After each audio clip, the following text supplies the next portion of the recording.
Welcome to Imperfect Momming. Our children are constantly looking to us for examples. The term role model doesn't quite cut it here. We are shaping their worldview with every move we make.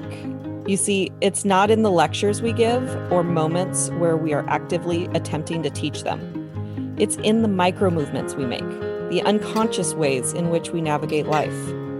We are constantly teaching our children how to show up for themselves, their friends, their future partners, and even their future children. So what can we do to ensure we are raising thoughtful, compassionate, self-aware human beings?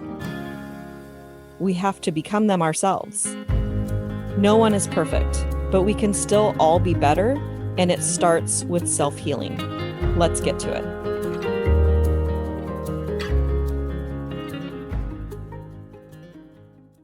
Welcome back to Imperfect Momming, and we have a very, very, very special guest today, Michelle Moore. Welcome to Imperfect Momming. Thank you. I feel very honored, truly, to be here. It's really, really special to me to be here with you, and then also to be a part of this podcast.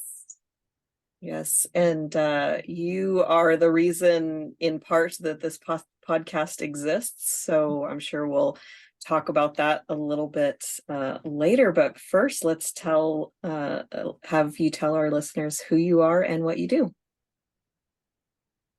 This question always makes me laugh. Sometimes I think about it. When somebody tells me okay, we're going to talk about this, right? I'm like, okay, who am I? And other times I'm like, I don't know. The best answer that I can give you for who am I, the thing that I'm kind of in a place of just sitting with in this season in my life, is that I'm a witness. I'm a witness to my own experience. I'm a witness to other people's experiences. I'm a witness to life in general. I'm not the things that I think or the experiences that happen to me, but I'm the one who is an observation of those things. Yeah, that's super interesting. I love your answers to all questions. And every time somebody asks me how am I doing and then doesn't listen to the answer, I think of you. Yes. Drive by. Hi, how are you? That's a thing for me. Don't ask if you don't really want to know. Yes, that's the thought that comes to my head every time somebody asks, how are you? Hi, how are you? And then just keeps going. It's like, oh, that's Michelle's pet peeve. Yeah. It's fascinating to me because truly, there is nothing wrong with just ending the sentence at hi, right? But we feel like we have to keep going. Yes. And I was thinking about this. I have been thinking about this actually for probably months now. What do I do? And there are moments that I feel, and I'm curious if you relate to this. There's moments that I feel very, very certain and totally clear. And I'm I know this is what I know that this is what I do. And then there's other moments where I wake up and I'm like, what am I doing? Really, what am I doing? And should I even keep going if I don't know what what I am doing? And so it's that whole thing for me is also, it's in process. And the best answer that I have accessible today is that I support people in their journey back home in their body, back home to their authentic selves, right? Back home to who they are. So whatever, there's a lot of stuff right, that takes us away from that. And so I think for me, it's just about helping guide people back. Yeah. That's what I do. And I will answer your question for you of what you do, and how I see you is you are a life changer. And you're a facilitator of helping people change their lives, like you did me. And the reason that mom guilt is my favorite thing to help women let go of is listening to you and or your transformation in my life, your participation of helping me transform. That was instrumental in me being where I'm at and in the work that I do. So that was why, like, you asked me if you could be on the podcast, and it was like immediately yes. Yeah, it's so funny. I think, and I think this is, at least for me, this is one of the spaces that, while it's not mom guilt, like the deeper shame still can have like an unconscious, I want to say stronghold. So I'll say that, like an unconscious stronghold in, sometimes it happens in big ways, but other times it's seemingly small ways, right? Of just being like, oh, that's not for me, right? Like I'm not worthy of being a part of that because I don't have any human children, right? Mm-hmm. And so even though it's not something that I was consciously thinking, like when I reflect back, I'm like, oh, that's why. Because if I truly believed that I was like worthy of that, then I would have asked forever ago. Like, I absolutely adore you. I adore the message. I think the work that you do is so powerful, so necessary, and so, to use your words, life-changing for people, that it's just fascinating to me, the not so little ways that it can sneak in, if we're not paying attention. Yeah. And I'm glad that you brought up mom shame, because that was kind of the topic that we wanted to dissect and really dive into what that is. Because what I see out in the world is that when moms think of shame, they think that it's another person shaming on them, and shame on you, mom, and how dare you breastfeed, or how dare you not breastfeed, or how dare you breastfeed for so long. And I know that the dissection of guilt and shame has been something that's been integral in your journey. That there's nobody that I would love to co-create what and define what mom shame is, because I'm pretty sure moms are familiar with mom guilt. It's, and I always say, they hand you a baby and then they hand you a sack of mom guilt. Oh, yeah. But this idea of mom shame is really intriguing to me to dissect it. Well, so I mean, I'm happy to go first, but I'm curious, what is it like? Where do you see it fitting in with the women that you work with the conversations that you're having?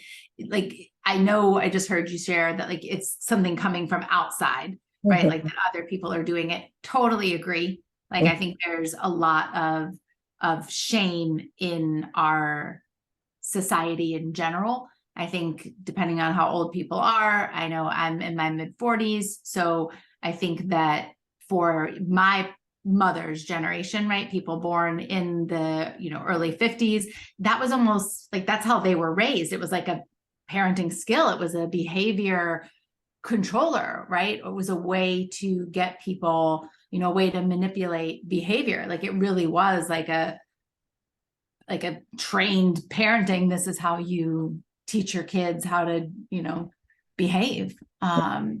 So outside of what you hear moms perceiving it as, what do you think it is? So what I remember from releasing the guilt that I had, where I felt responsible for someone hurting my son, it was like this lift of the weight of the guilt. And then I remember, yeah, but I really don't want to talk about it. You know, I don't, there's the mistakes that we think that we make that we feel guilty about. And then on top of the feeling guilty about it, we don't want to tell anyone because then someone will say, shame on you, or something. Absolutely. Yeah. I was thinking when you were talking that it's also like there's so much shame even around the whole journey of, fertility, the whole journey of having, losing a child, miscarriages. Like there's so many things that until you have somebody that says, hey, I went through this, and then you realize like, oh my gosh, like, X number of people in my family or my friends have also gone through this. It's not something that we talk about a lot. I think it's like, and there is, I'm going to say this, there is masculine shame, which is super deep and its own conversation. And I think in this context, there's so much pressure and expectations for women to be and produce and act and behave in a certain way. And there's so much of identification around being a mom. And I don't know that as a mom. I know that as someone who tried to be a mom, right? And there's so much conversation out there that like, this is your purpose, and this is your, like, what you're destined to do, what you're created to do. And I know there are a lot of people out there that don't want to have families, which is completely fine. And even those women that I've talked to will still share, like, there's still that shame, right? Around, those are my dogs. Can you hear them?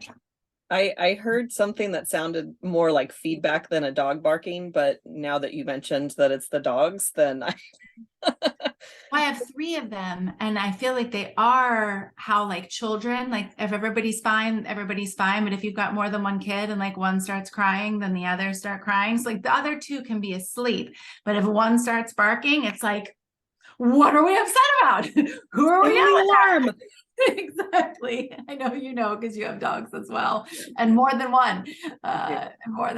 Yeah. So I think that there's this that we identify with being a mother. There's all this pressure to be a good mother, right? And then we have these internal beliefs and stories about what people are going to think about us as a person, right? So to use your example, it's like one thing for you to release your guilt and the weight of your guilt and experience that personally.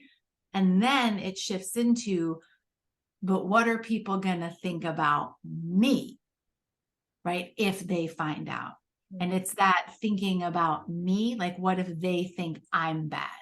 Because that's the distinction that I make between guilt and shame. And I don't think it's just me that makes this distinction, but like, guilt is related to something that we do, right? I feel bad because I did this thing, right? I forgot to call my friend on her birthday, right? The shame comes in about, I forgot to call my friend on my birthday. I'm a bad person. Like, I am bad. That inherent belief that there's something that is, I said inherent, that's not true. This trained, this programmed, this conditioned belief that there is something that is wrong with us. And then we end up kind of wearing wearing shame like these glasses, right, that we put on, and then we see the world and our experience inside of it through those unworthy lenses. And so I think with all of the pressure that there is out there for mothers specifically, it makes a lot of sense that the guilt is connected with like the through line, right? This resonance of shame, that if I make the wrong decision, if I breastfeed for too long or not long enough, or don't breastfeed or don't work or whatever choice I make, that's going to make me bad, that I'm wrong, not the decision, but me as the person. Yeah, I think that there's such a connection between the who I am and my role as a mom, that it makes it really difficult if you're not aware of this, that if I mess up, that I'm going to feel, or that I'm a bad mom because I messed up. And because the separation between who I am and my role as a mom is so intertangled, that I made a mistake as a mom, I'm a bad mom, I'm a bad person. Bingo. Yeah. And it just happens so fast. Yeah. Like it's not, and it also happens unconsciously, right? I mean, there are, I think if somebody's been inside of the personal development work and, you know, maybe has been exploring this for a really long time, they might be able to see it, right, as it's happening or very shortly after. But when, at least for me in this body, when shame kicks in, it's like I am hijacked, right? It's like literally this other like entity takes over, has their own view of the world, has their own stories about me, about who I am, about what I deserve, about what other people think about me. Like it is very challenging. I call it, like, if I'm in like a shame spiral, if I'm in that, to start to like begin to separate and recognize that a lot of this programming, and I think, you know, you shared early on that you know, women have shared that this is something that, you know, was given to them by somebody else. I don't disagree. I think, yes, I think initially it absolutely was something that was given, whether it was directly given or indirectly given. I mean, it, like you said, just the phrase like shame on you, right? Like that's just so common. I'm certain that I heard it countless times as a child, right? Or you should be ashamed of yourself, or I'm so embarrassed, right? Like by you, or don't embarrass me. Like those types of things are, it's shame. And then what ends up happening, as I know, you know, with everything that you do in your own work, is that we then just learn that that's how we talk to ourselves, right? That's just how we learn, that's how we communicate. So then when we mess up, then our dialogue becomes what we heard, which is shame on you. You should be embarrassed. And if you're embarrassed about something, you're not going to go out and tell everybody about it. So if you're embarrassed about your experience with Xander, you're not going to be like, hey, everyone, guess what I did? Because you're embarrassed. And we're told to keep those things to ourselves and keep those things hidden. And shame, I don't know if your viewers have seen this movie, but I always think about the movie Gremlins. Have you ever seen that movie from years ago? Once upon a time, I watched parts of it. I really did not like scary movies, and that was they were terrifying. Well, they were cute, right? Until like you fed them after, they had all these rules, right? Like if you fed them after dark, etc., then they turned into this big scary thing. And I feel like shame is similar, right? Like it can be this thing that is like it can start out as guilt, and not that guilt is cute and fuzzy, but it can be something that's manageable, it's controllable, you know. But if you hide it, if you keep it and you feed it after dark, and you put it in a container where it's by itself and it's isolated, and you don't put any light on it, it actually breeds. And as it breeds, it turns into this monster that is truly controlling so much of people's lives without us even recognizing it. Like, I really don't think that a lot of people, myself included, understand like the clutch that it has on us. And it's just it's small things, like somebody makes a comment at the grocery store, right, about maybe you have like you know, your child, or you have multiple children, and somebody makes a comment about like, wow, you got your hands full, and you're feeling bad already about like, oh my gosh, maybe it's been a really hard day, or your kid is not feeling well, or you're not feeling well, or whatever. And then we take that to be like, oh my gosh, I'm bad, like my kid is bad, which, like you said, because we have so much identification, my child is acting out, right? And then because my child is acting out, and even I just said it unconsciously, my kid is bad, right? Is bad. Not they're doing a bad behavior, but like they are this thing, which, like I said, it's so deeply ingrained inside of our families, inside of our culture, inside of our media. It goes back generations. And so the way that it slips out, even just like it did for me, is just an indication of the depth and the clutch that it has on us. Yeah. Because of my awareness of this person versus performance phenomenon, how it's all intertwined in our language and everything you just said, I try really hard to make sure that Xander understands that it's the behavior that I don't like versus it's him that I don't like, or that they're not the same thing. I love you 100% all the time. There's behaviors that I don't like, that I would like not to happen. And it's a little bit out of his reach at this point. But it's a passion of mine to like not have that person and performance connection, that if I do something that I'm that maybe I shouldn't have done, that I'm not a bad person. I did something that is not favorable in this person's eyes. Right. I should try better next time. It is not easy. No, even like the struggling to say the words, it's so connected still that it's hard to even say the right thing. Mm-hmm. I mean, I think it's the podcast title, right? It's about our willingness to be imperfect and then recognize that we're trying. I mean, I'm so happy you brought this up. I mean, not happy because it doesn't feel great to me, but I'm glad that you brought it up.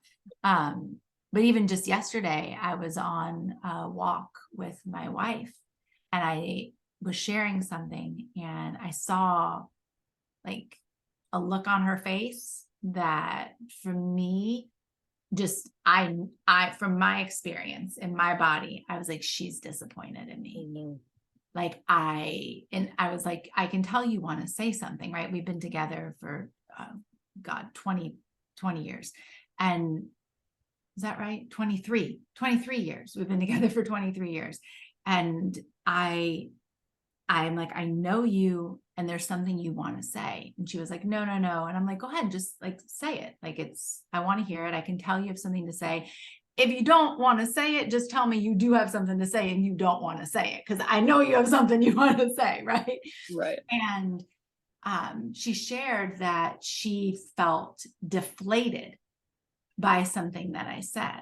And I had to consciously be like, stay here, stay present, stay, like I had to tell myself to be in this moment, because even though I know it's not what she said, all I heard was that she was disappointed.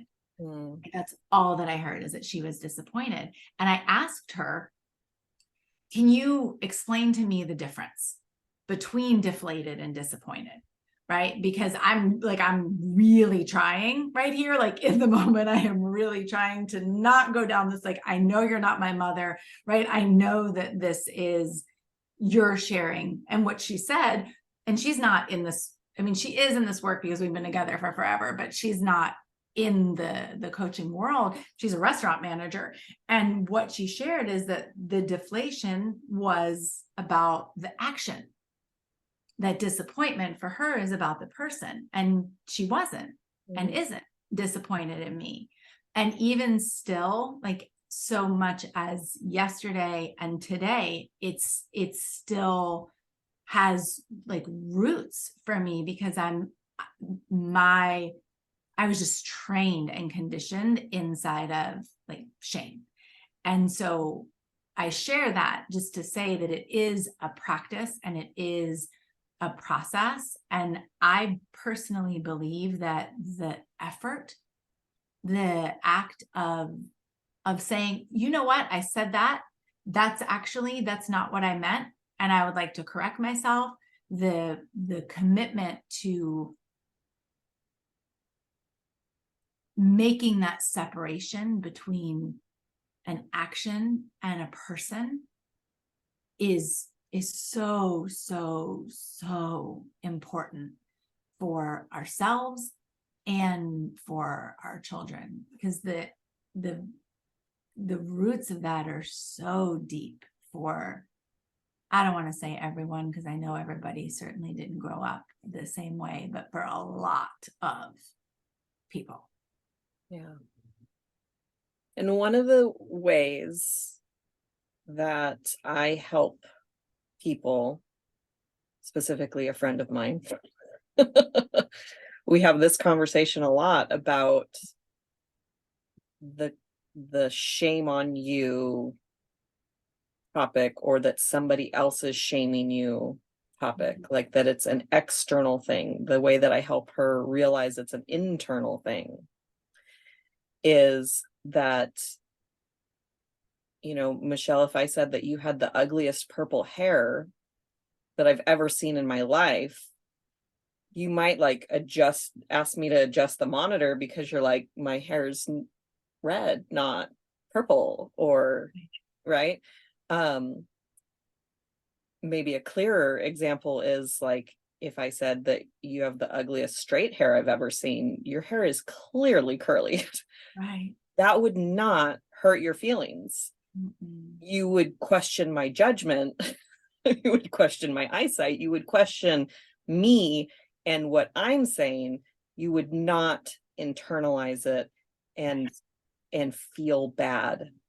And so there's a belief that's connected to the feeling that is produced by, I really don't like your curly hair.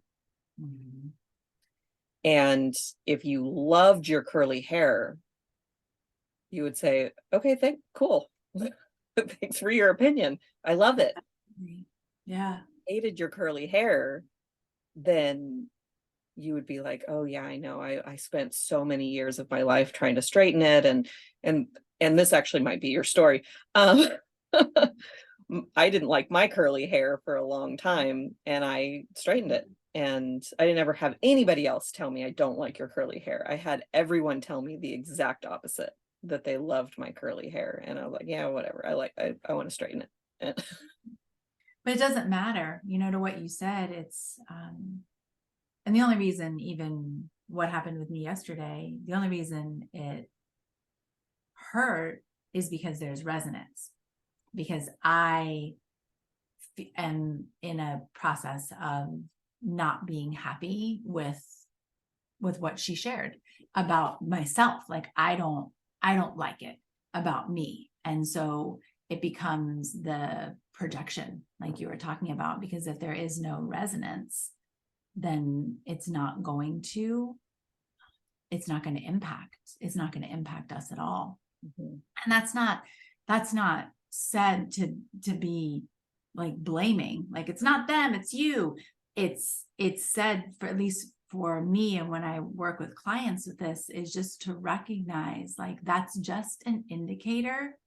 Like, it's just an indicator of how deep this belief is. It's just an indicator that, at least for me, I'm like, oh, I have my shame lenses on. Like, oh, I have my shame goggles on. Oh, okay. I'm feeling things. I'm saying things that are, those are the stories that my shame tells.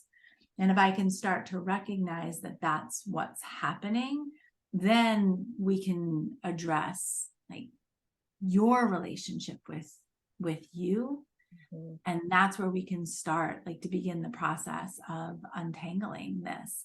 And I say begin the process because from my experience, shame is something that is not like, oh, I had this 30-minute conversation with this person and now it's just gone for forever and I've never, like, had to deal with it ever again. Mm-hmm. Like, if that's something that was a part of your programming as a child, that's something that you watched your parents, your teachers. Oh my gosh, teachers were great at that back in the day, right? Like, shame on you, go stand in the corner, go over there, don't put those emotions here, go to your room until you feel better.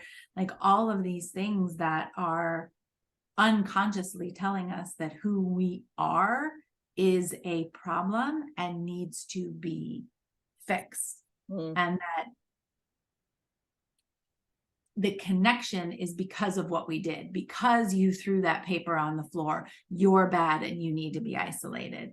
Because you did this thing, or you are doing this thing, you need to go over here away from everybody else. And then it just becomes a part of our selves. And so that can take time and an intentional effort to be uprooted. And I think, to what you shared about your commitment as a mom, as Xander's mom, I think one of the first things that we can start to do is just become aware of how it shows up in our language.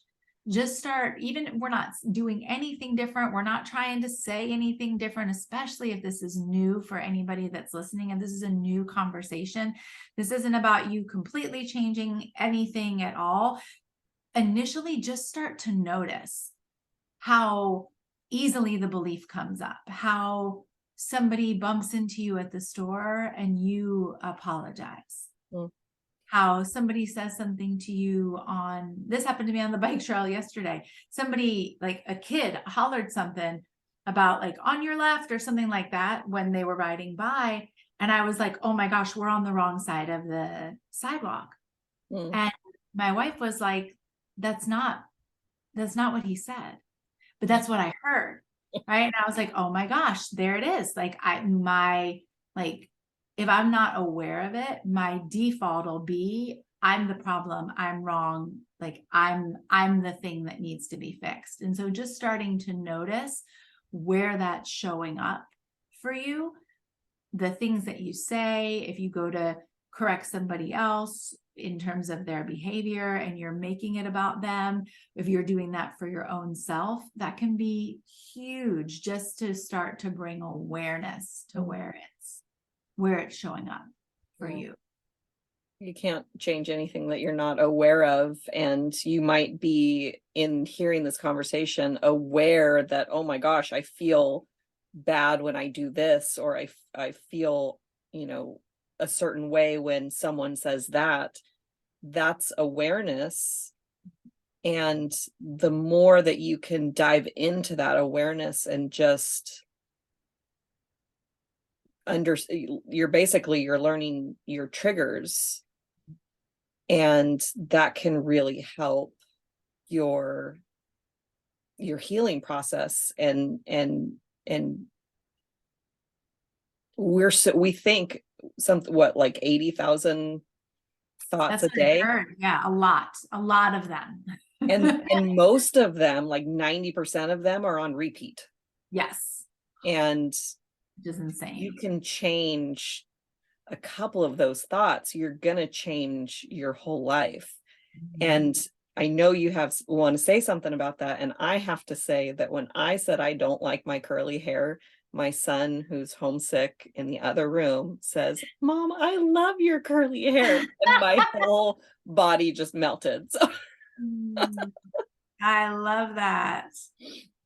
I love that. and he wanted me to acknowledge it. And so I said, okay, it's not my turn right now, but I will acknowledge it as soon as my turn to talk.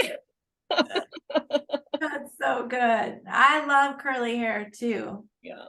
And it wasn't always in trend. I mean, my hair was brighter red than this when I was a kid. And when I was younger, I mean, I grew up in the like 80s and 90s, and that was not like Farrah Fawcett and her like long, little feathered blonde hair was in. Redheads were made fun of, curly hair was made fun of. And also, if you don't know how to care for it, it can look wild. I'll just leave it at that. My hair can look wild. And so, yeah, I held a lot, because I think the same thing. It's another thing for women.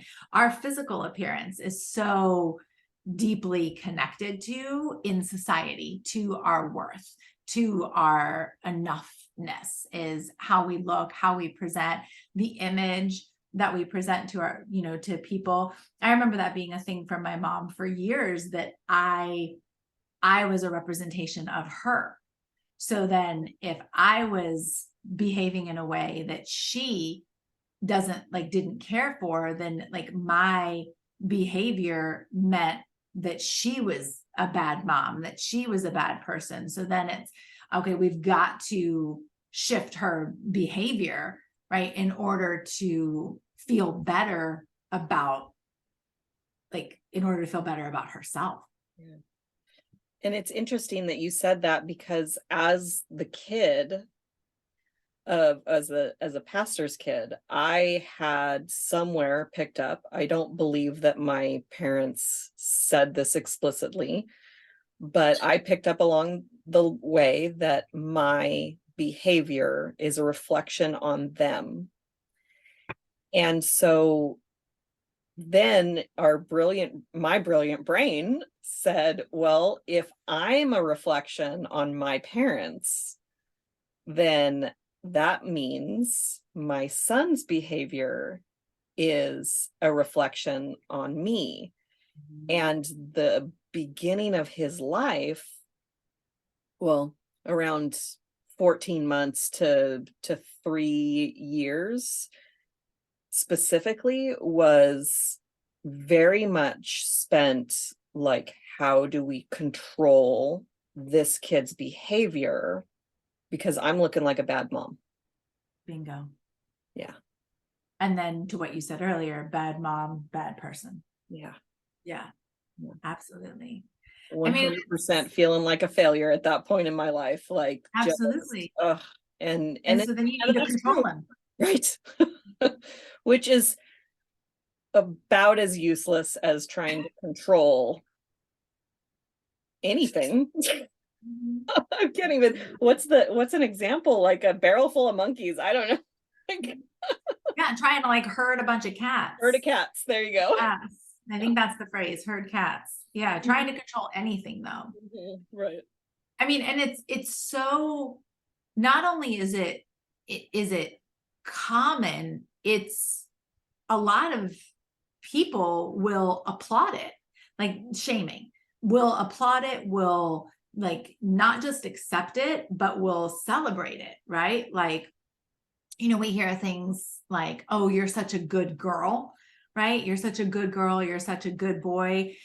So-and-so is so like, they're just a bad boy, or they're, a bad girl, or, it's like why can't you be more like your older brother? Or why can't you be more like your cousin? Or why can't you this, like those those phrases that just so easily come out of our mouths to other people. Of course, that's what we heard. So we're just repeating what we've heard, what we hear. And all of that is like, all of it is shame. And it happens, it happens, I won't say everywhere in the world, but it definitely happens in the United States, in Western cultures. Like, it is not just like a thing that dysfunctional families or anything like that have. Like, this is something that just, I don't know. I just think it's kind of like head lice, like it's something that like, it's just, everybody can get it. Nobody, doesn't mean that like it only happens in certain types of families or with certain people. It's just, it's just everywhere. And it is so much, a behavior modification tool. And then we learn that. And so we try to shame ourselves into eating better. We try to shame ourselves into developing a morning routine. We try to shame ourselves into working out, right? We try to shame ourselves into like, how dumb are you that you can't say these positive affirmations, right? Like, we just start to connect everything that we want to change. We start to connect, if I was just better, then I could. And so it's so, I mean, it's so prevalent in our society. Yeah. And I just recently, I was telling Xander specifically, I'm proud of you, period. Why? He hears me saying it, but I'm proud, I'm proud of you. Yeah, but why? No, I'm just proud of you. But why? Now, what did I do? Yeah. Because he's smart like you. Right. So he wants to learn, because if that feels good for him. Yeah. And I think about, if it was me, if that feels good to me to hear that you're proud of me, then I want to assess, okay, what did I do? Because I want to do more of that. If I can hear that again, and I want to not do any of the things that have mom say that she's not proud of me. Right? And so then it starts out being a way that other people try to control our behavior. And then that's exactly how it starts to become something that we do. Just like a kid cries and learns that, mom will come over and hold them or feed them or care for them. It's like, okay, I'm gonna put 2 and 2 together here. I cry, I get things. Okay, cool. Same thing. I hear this wonderful thing. Well, what did I do? So I love that you're so deliberate and intentional with just whether he connects the dots or fully understands it, just pouring into him and letting him know that it's just who he is, not anything that he does or doesn't do. We talk a lot about unconditional love, but the reality is that I don't think that a lot of us actually really have experience with what that means. Yeah. Ooh, that's heavy. And I was thinking just then, I was like, well, this is a positive and uplifting conversation. Right.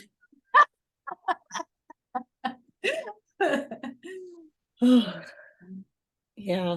Just, I mean, the step to changing is the awareness. And I think that as moms, I say this a lot, not as of recently, I don't think, that they're watching the show, they're not listening to the lecture, which I believe I heard first from one Sean Smith. And the way to model this for our children, because I don't know a single mom that would hear this and not want their child to have a separation of person and performance. to always know that who they are is good and our behavior can always be improved upon. And so awareness It's is the first step. the Yeah. first step. Yeah. Yeah. I remember my mom had, when I was a kid, my mom had this full-length mirror in her bedroom. And I remember watching her watch herself and look at herself in the mirror. And it's hard. It is hard to give other people what we don't have internally. And I do believe that we can reparent. What I mean by that is just giving ourselves the things that we did not get as children because we were raised by humans, probably, I assume. Your listeners were raised by humans. And so humans, they have their own stuff, right? So that none of that is said in any kind of negative way about my mom or about moms in general. I truly believe that she did the best that she could. But if my mom carried so much shame in herself, she couldn't not give that to me. Yeah. Right? Like it wasn't possible. And so I don't believe that we have to heal and then we can, give to our kids, nor do I believe that we give to our kids and then we heal. I truly believe the two things can go hand in hand. And it is, I believe that it absolutely is possible for us to learn how to have unconditional love for ourselves. We have to know that there is a more effective and sustainable way to actually shift or change or modify our behavior than making us feel like a piece of crap. Right? There is another way, even if we've never learned another way, even if you're listening and you're like, well, what's the other way? My encouragement is just for now, just know there is another way. It doesn't have to continue to be what it's always been. And it was hard for me to uproot that because in a lot of ways, the shame from what I saw was effective, right? Like I felt like crap and I was unhappy and miserable and I hated what I saw in the mirror, but also I did perform well, right? I was a good girl. I did get the gold stars. I did get the external validation. I did get my mom bragging on me or being proud of me or get the good grades or, sit first chair in band or all those external things. So I think it can become a little bit sticky for people when we feel like it is working, air quotes. It works short term. For sure. Yeah. For sure. And it'll continue to work. And then one day you'll be at the top of whatever you're trying to do and discover that you're still miserable, which I know is connected to your story. 100%. Yeah, absolutely. Because there's this cycle of if I do better, like I am better. If I do good, I am good. It's never over, right? There's not a finish line there. So if I call it a floating finish line, right? Like we feel like it is like, oh, I can just do this here. But then you put yourself in another conversation with another person or going after another goal or in another circumstance. And it's all back, right? And it's not it's actually very simple, but it's not an easy thing for most people to uproot. And I just keep saying that because I think if we're in this pattern and we're experiencing that shame, one of the things that we can shame ourselves for is how long it's taking, or why this is still a problem, or what's wrong with us, why don't I have it together yet, and all of that. You don't have any of those thoughts, is that? Never. Yeah. No. Once I fix something, it's done and I'm good. Forever. Good for you. Tell us all how you do it.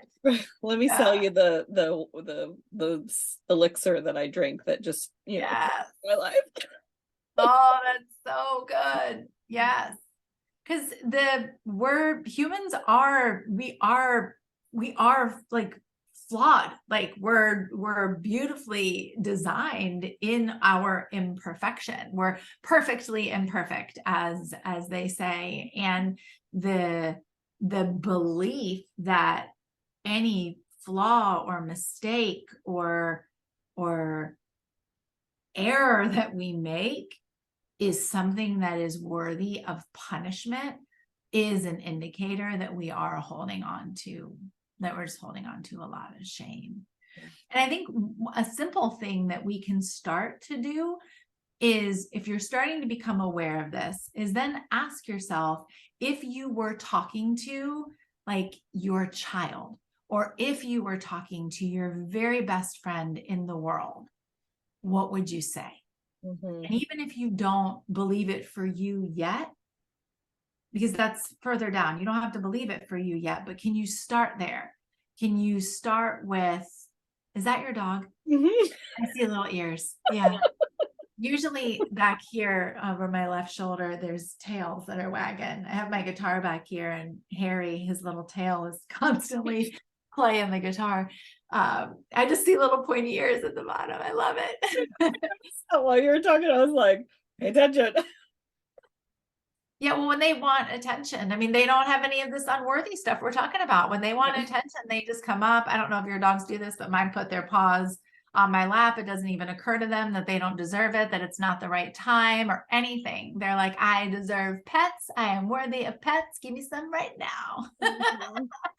Thank God for Zoom, right? Because we can always have our one like hand below the. Right. That's what I'm doing. I'm patting him, and he, you know, that's why he's not going away. But and then Audi, I was snuggling with her this morning, and I said, she is just the most content dog that ever existed. When you're just snuggling her, she's just like, my life is so amazing. I know, right? Oh, I love it. So yeah, I think that starting to connect with, if you can't get yourself there, what would you say to somebody truly that you truly, truly loved? And that can just let you know that there's another option, right? It doesn't have, like, the way you're talking to yourself doesn't have to be the way that you're communicating with yourself, the way that you're, hiding, right? The way that and that doesn't mean that everybody needs to know everything about yourself, but that belief of like, oh, I can't talk about this because then people will think, right? Whatever follows that I'm bad, or they'll be like that I'm a bad mom, or I'm a bad person, is just an indicator like, oh, okay, maybe I have my shame lenses on, right? Maybe I have my shame goggles on. And if that doesn't resonate with you, don't take it. But for me, just recognizing that, especially as somebody who wears glasses, that just helps me see like, oh, okay, this isn't who I am. This shame isn't who I am. It's just the lenses that I'm seeing things through. And if they're just lenses that I'm seeing things through, even if I don't know how to take them off, I can take them off. And that can just start to it's really a beginning of that process of separation, which can give you so much choice.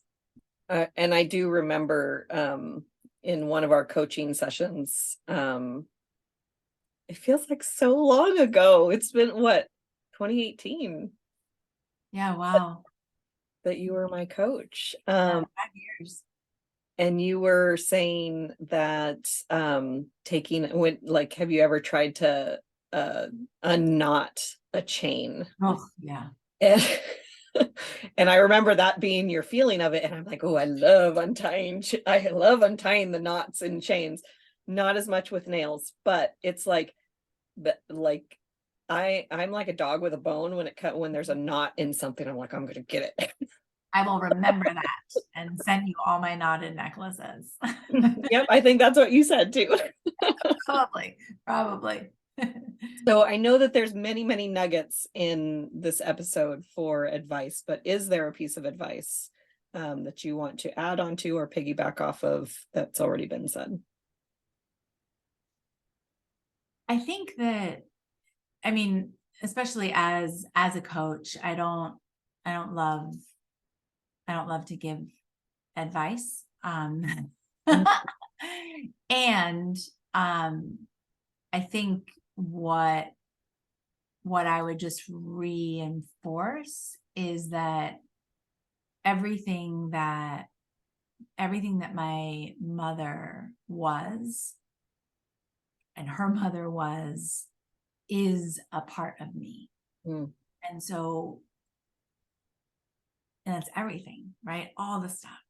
And so if she had been given access to, had help in order to learn how to love herself, how to nurture herself, if she had been supported, like you're supporting Xander, instead of shamed, if she had a self-esteem that was tended to and cared for, and if she had been able to learn about healthy emotional expression and how to regulate her emotions, I would have learned different things.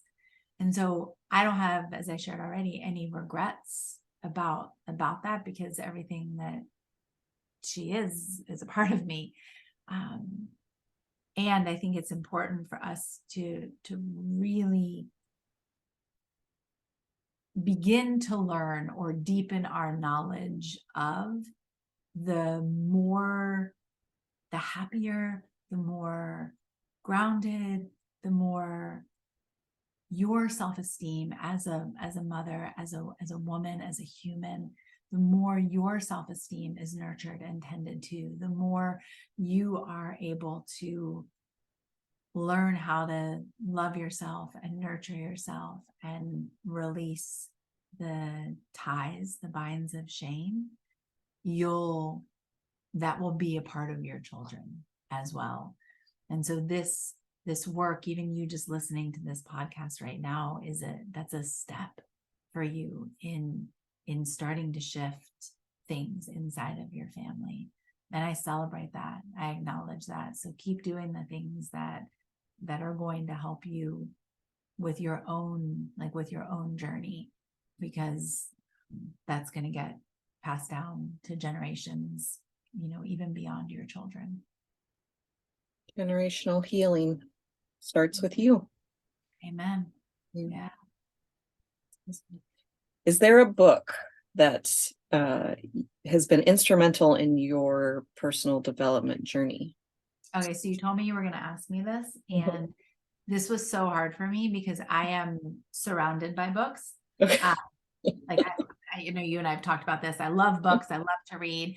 My book, which is being edited right now, was actually really impactful for me. Writing, it was instrumental. I know you've shared that with me about your own book.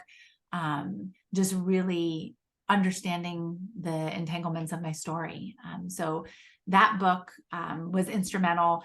Codependent No More by Melanie Beattie, that set me on my journey of recognizing my own codependent patterns. It helped me begin to reclaim my life.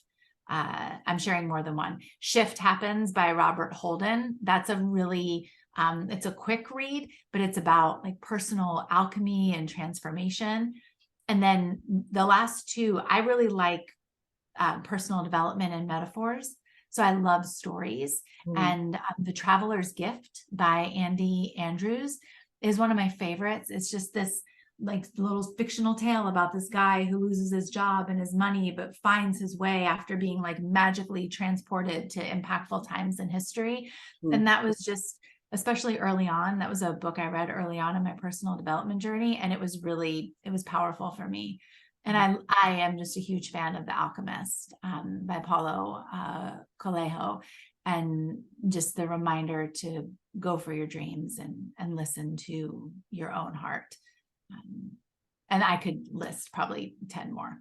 Yeah. I feel like there's two types of people when I ask that question. I have 500 books that I want to recommend, or I haven't read a book since high school. Like there's those two types. I have the 500. I'm like, oh, but what about that one right there, or that one there, or the one stacked up behind me, or the ones on that shelf? Yeah, but you know what? A lot of that, I think, for me is because I believed that I was somebody that needed to be fixed, and so I went and reading all this research to try and figure stuff out. How do I fix myself? Exactly. But you're also a writer, so I feel like there's a connection between the love of writing and the love of reading, and so it like I didn't like reading for a long time, and I'm pretty sure that it's because my dad would read instead of give me attention, so I didn't enjoy the reading part. I was more of an extrovert than my two introvert parents could ever fulfill the needs of. Right. And so I didn't like reading for a long time. And then I also think that it's because I am more of an auditory learner. And so I can consume Audible books all day, every day. And so since I don't sit and read very often, I am no longer allowed to buy physical copies of books, which makes me so sad because I like the physical copies of books. So do I. Yeah. It's a problem. Sometimes I'll negotiate. I'm like, okay, you have to read one before you can order 5 more. 5 more, not just 1 more, 5 more. No, yeah, I have my Amazon wish list is full of books. So where can our listeners find you? Well, I live in Tennessee, but online I'm at Coach Michelle Moore on any social media platform, mostly on Instagram and Facebook. I do have a Twitter account, but I don't use it, so don't search for me there. But at Coach Michelle Moore on Facebook, Instagram, and on YouTube. And you can email me, which is coachmichellemore@gmail.com. And let me know if you have questions, if you have a desire to continue a conversation. I'm happy to chat. One of my favorite coaches I've ever had, and you will remain in at least the top 3 forever. I love that, and that means a lot coming from you. I think you're brilliant, and I love your commitment to flow through healing. Like you didn't let the work stop with you. You used it as an inspiration and as a platform to help liberate others. Because man, I mean, there's so much freedom on the other side of this uprooting. And so I really am so grateful to be here and just to have opened up this conversation with you today. And thank you for asking. And I've had other people say where I'm like, hey, you've never been on my podcast. And they say, well, you've never asked. Like, well, I actually don't ask very many people to be on the podcast. It has to come up in conversation, and so I love that you asked, and we co-created something incredible. So I'm excited that you were here, and for all the people listening who are going to be healed by it. Awesome. Thank you, Alicia. I love you, who you are, who you were, and who you are continuing to become. And I love you as well. All of the versions of you. And what's the name of your book now? Because I remember what it used to be called. Yeah, it's programmed to perform confessions of an attention addict. Yeah. Love it. For when it comes out. Yeah.